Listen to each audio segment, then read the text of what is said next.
আল্লাহ বললেন, ইব্রাহিম দেখি তোমার হৃদয়ে আমার জায়গা কতটুকু, যাও কলিজার টুকরা সন্তান ইসমাইলের গলার মধ্যে তলোয়ার লাগাও। সাইয়েদনা ইব্রাহিম বিয়ে করার পর থেকে আল্লাহর কাছে চাইতে চাইতে শেষ, মাগা সন্তান হয় না। ওনার প্রথম সন্তানটা হয়েছিল সাইয়েদনা ইসমাইল যখন জন্মগ্রহণ করেছে, ইব্রাহিমের বয়স ছিল 86 বছর। সুবহানাল্লাহ কইতে মনে চায় না? এই এলাকায় আসেনি 86 বছর বয়সে সন্তান হয়েছে? হ্যাঁ, এরকম শক্তিশালী পুরুষ কেউ আছে? আহা, 86 বছর বয়সে তো হাঁটতেই পারে না। কথা কন। সাইয়েদনা ইসমাইলকে যখন আল্লাহ তাআলা সাইয়েদনা ইব্রাহিমকে উপহার দিয়েছেন, তখন সাইয়েদনা ইব্রাহিমের বয়স, চিল্লায় বলেন কত? 86 বছর বয়সে যে কলিজার টুকরা সন্তানটাকে হাতে পেলেন, চাঁদের মতো সুন্দর ছেলে। আল্লাহ বললেন, দেখি আমার হৃদয়ে তোমার জায়গা কতটুকু, ইসমাইল রে জবাই করো। বলতে দেরি, ছুরি লাগাতে দেরি হয় না। এরপরে উনি ওনার কলিজার টুকরা ছেলে সাইয়েদনা ইসমাইলের সাথে কি ডায়ালগ মারলে সেটাও কোরআনের ভেতরে আছে না নাই? ফালাম্মা বালাগা মাআহু السعي قال يا بني إني أرى في المنام أني أذبحك فانظر ماذا ترى। তিনি ছেলের ডাকে বললেন, ও আমার কলিজার টুকরা ছেলে ইসমাইল, গত রাতে আমি স্বপ্ন দেখেছি যে আমি তোমাকে জবাই করছি।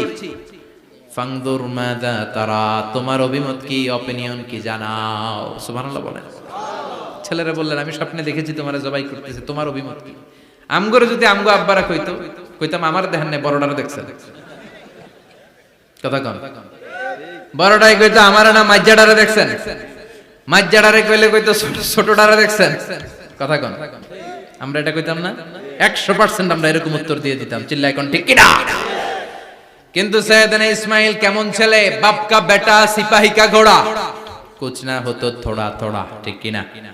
ছেলে বলল, ইয়া আবাতি ফআল মা তুমারু সাতাজিদুনি ইনশাআল্লাহু মিনাস সাবিরিন।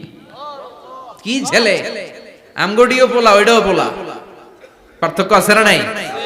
ছেলে কয়, বাবা আমি তো ডরাই না, আমি ডরাই আমনেরে লইয়া। আমনে ডরান কিনা, আপনি ভয় পেয়ে যান কিনা, ওই টেনশনে আমি আছি। আপনি যে আমার এত মায়া করেন, আপনি যে আমার এত ভালোবাসেন, আমাকে শুইয়ে দিয়ে যে জবাই করবেন, ফিনকি দিয়ে যে রক্ত ছুটবে, আপনি ভয় পেয়ে যান কিনা, ওই ভয় আমি পেয়ে যাই।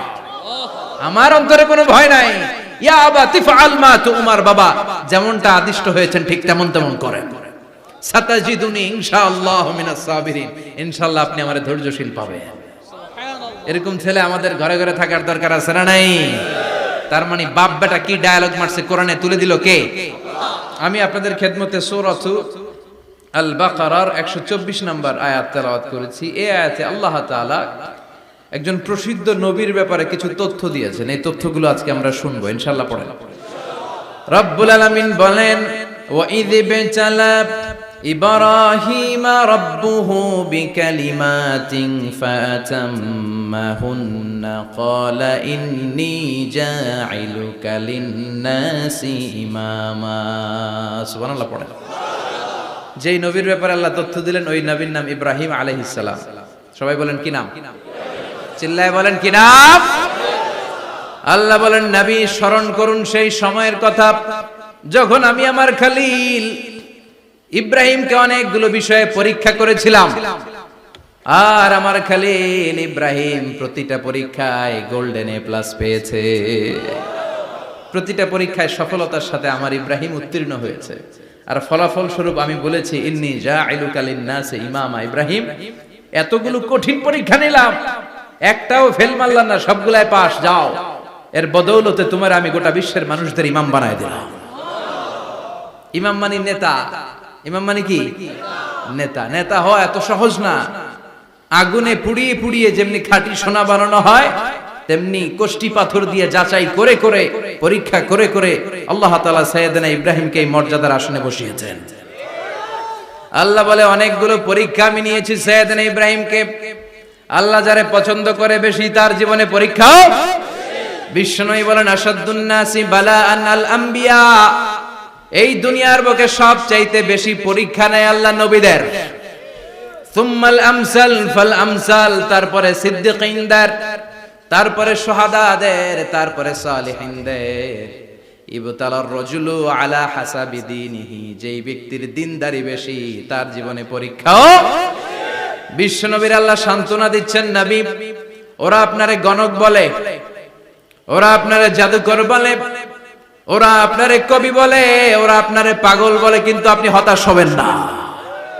একটার পর একটা পরীক্ষা আপনার উপর চেপে বসেছে, এগুলো দেখে ভয় পাওয়ার কোনো কারণ নাই, কারণ মুমিন ভয় পায় না। চিল্লায় এখন ঠিক কিনা? ও নবী আপনি বিচলিত হবেন না, হতাশ হবেন না। আপনার আগে যেই নবীরা ছিল তাদের জীবনেও পরীক্ষা ছিল কি ছিল না? আমি আমার খলিল ইব্রাহিমকে অনেকগুলো পরীক্ষা নিয়েছি, প্রতিটা পরীক্ষায় সাইয়েদনা ইব্রাহিম পাশ করেছে। বিশ্বনবীকে আল্লাহ সান্ত্বনা দিচ্ছেন, সুবহানাল্লাহ পড়েন। বিশ্বনবী হতাশ হবেন না, ডোন্ট বি স্যাড, লা তাহজান, নেভার লুজ হোপ। ও নবী আশা হারাবেন না। আপনার উপর যেমন পরীক্ষা আছে, সাইয়েদনা ইব্রাহিমের উপরও পরীক্ষা ছিল। সবার উপর আমি পরীক্ষা নেই। আপনারে ওরা কবি বলে গালি দেয়, গণক বলে গালি দেয়, জাদুকর বলে গালি দেয়, পাগল বলে গালি দেয়। যুগের ব্যবধানে এই গালিগুলো আছে, কিন্তু নামগুলো চেঞ্জ হয়েছে। চিল্লায় এখন ঠিক কিনা? এখন আমাদেরকে কবি বলে না, গণক বলে না, পাগল বলে না, এখন আমাদেরকে বলে কাঠমোল্লা, এখন বলে রাজাকার, এখন কই যুদ্ধাপরাধী। গালি আছে না নাই? গালির ভার্সন চেঞ্জ হয়, ট্যাগ লাগানোর সিস্টেম চেঞ্জ হয়, কিন্তু ট্যাগ আছে না নাই? আল্লাহ নবীর সান্ত্বনা দিয়ে বলে, নবী ভয় পাবেন না, চিন্তিত হবেন না। আপনার যেমনি পরীক্ষা আমি নিচ্ছি, সাইয়েদনা ইব্রাহিমের আমি পরীক্ষা নিয়েছি। আর প্রতিটা পরীক্ষায় আমার Ibrahim Khalil golden A plus, first class first, global award পেয়েছে। আর এর ফলাফল হিসেবে আমি ইব্রাহিমকে বলেছি, ইব্রাহিম তোমার আমি নেতা বানিয়ে দিলাম। Allah put Sayyidina Ibrahim in some test. In some test. Everyone has to face test. প্রত্যেককেই test and trial, পরীক্ষার সম্মুখীন হতে হয়। And Sayyidina Ibrahim successfully overcome all the tests. Allah said, Ibrahim, I'm gonna make you the leader. সুবহানাল্লাহ পড়ে। একটার পর একটা পরীক্ষা আল্লাহ নেয়ার পরে যখন দেখলেন একটা তো ফেল করে না, আল্লাহ খুশি হয়ে বললেন, যাও, ইন্নী জাইলুকা লিন-নাসি ইমামা। ইব্রাহিম আমি মুত্তাকিনদের জন্য, গোটা বিশ্বের মানুষদের জন্য তোমার ইমাম বানায় দিলাম। কত পরীক্ষা যে উনি ওনার জীবনে দিয়েছেন, কত কঠিন রাস্তা যে তিনি পাড়ি দিয়েছেন তার কোনো শেষ নাই। সর্বপ্রথম পরীক্ষা ছিল ইলকাউহু ফিন্নার, অগ্নি পরীক্ষা। কি পরীক্ষা? নমরুদ বলল, ইব্রাহিম ঈমান ছেড়ে দাও, তাহলে জানে বেঁচে যাবা, নাইলে আগুনে ফেলবে। সাইয়েদনা ইব্রাহিমের এক কথা, জীবন যাবে কিন্তু ঈমান যাবে। ঈমানের পথে অবিচল থেকে আমার মরণ যেন হয়, তোমারই কাছে মিনতি আমার, তোমারই কাছে মিনতি আমার। মহামহিম দয়াময়, ঈমানের পথে অবিচল থেকে আমার মরণ যেন হয়। পড়ে না আরো জোরে পড়ে না আমিন। নমরুদ বলে, ঈমান ছেড়ে দাও, তা না হলে আগুনে ফেলবো। সাইয়েদনা ইব্রাহিম বলে, জীবন যাবে কিন্তু ঈমান যাবে। তার মানে আগুনের পরীক্ষায় পাস। চিল্লায় বলেন, আগুনের পরীক্ষায়। পরীক্ষা নাম্বার 2, একটার পর একটা পরীক্ষা নিতে আল্লাহ শুরু করলেন। আল্লাহ বললেন, ইব্রাহিম যাও, কলিজার টুকরা সন্তানকে আর হাজারকে, আমরা ওনারা ডাকি বিবি হাজরা, আমরা কি ডাকি বাংলাদেশে, আসলে নাম কি হাজার, যাও তোমার স্ত্রী হাজারকে আর ইব্রাহিমকে মক্কার ধুধু প্রান্তরে ফেলে দিয়ে আস। ওখানে মানুষ নাই, প্রাণী নাই, জনমানব শূন্য, দেখি আমার কদ্দুর ভালোবাসো। বলতে দেরি, টু শব্দ না, মরুভূমিতে ফেলে দিয়ে আসলেন। তার মানে পরীক্ষা নাম্বার 2 তেও, কথা বলেন, 2 তেও। পরীক্ষা নাম্বার 3, আল্লাহ বললেন, ইব্রাহিম দেখি তোমার হৃদয়ে আমার জায়গা কতটুকু, যাও কলিজার টুকরা সন্তান ইসমাইলের গলার মধ্যে তলোয়ার লাগাও। সাইয়েদনা ইব্রাহিম বিয়ে করার পর থেকে আল্লাহর কাছে চাইতে চাইতে শেষ, মাগা সন্তান হয় না। ওনার প্রথম সন্তানটা হয়েছিল সাইয়েদনা ইসমাইল যখন জন্মগ্রহণ করেছে, ইব্রাহিমের বয়স ছিল 86 বছর। সুবহানাল্লাহ কইতে মনে চায় না? এই এলাকায় আসেনি 86 বছর বয়সে সন্তান হয়েছে? হ্যাঁ, এরকম শক্তিশালী পুরুষ কেউ আছে? আহা, 86 বছর বয়সে তো হাঁটতেই পারে না। কথা কন। সৈয়দনা ইসমাঈলকে যখন আল্লাহ তাআলা সৈয়দনা ইব্রাহিমকে উপহার দিয়েছেন, তখন সৈয়দনা ইব্রাহিমের বয়স, চিল্লায় বলেন কত?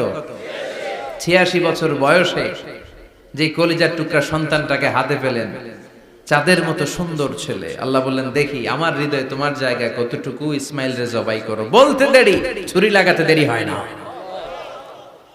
তার মানে এই পরীক্ষায় পাস। একটার পর একটা আল্লাহ পরীক্ষা নিয়েছেন, একটার পর একটা পরীক্ষা।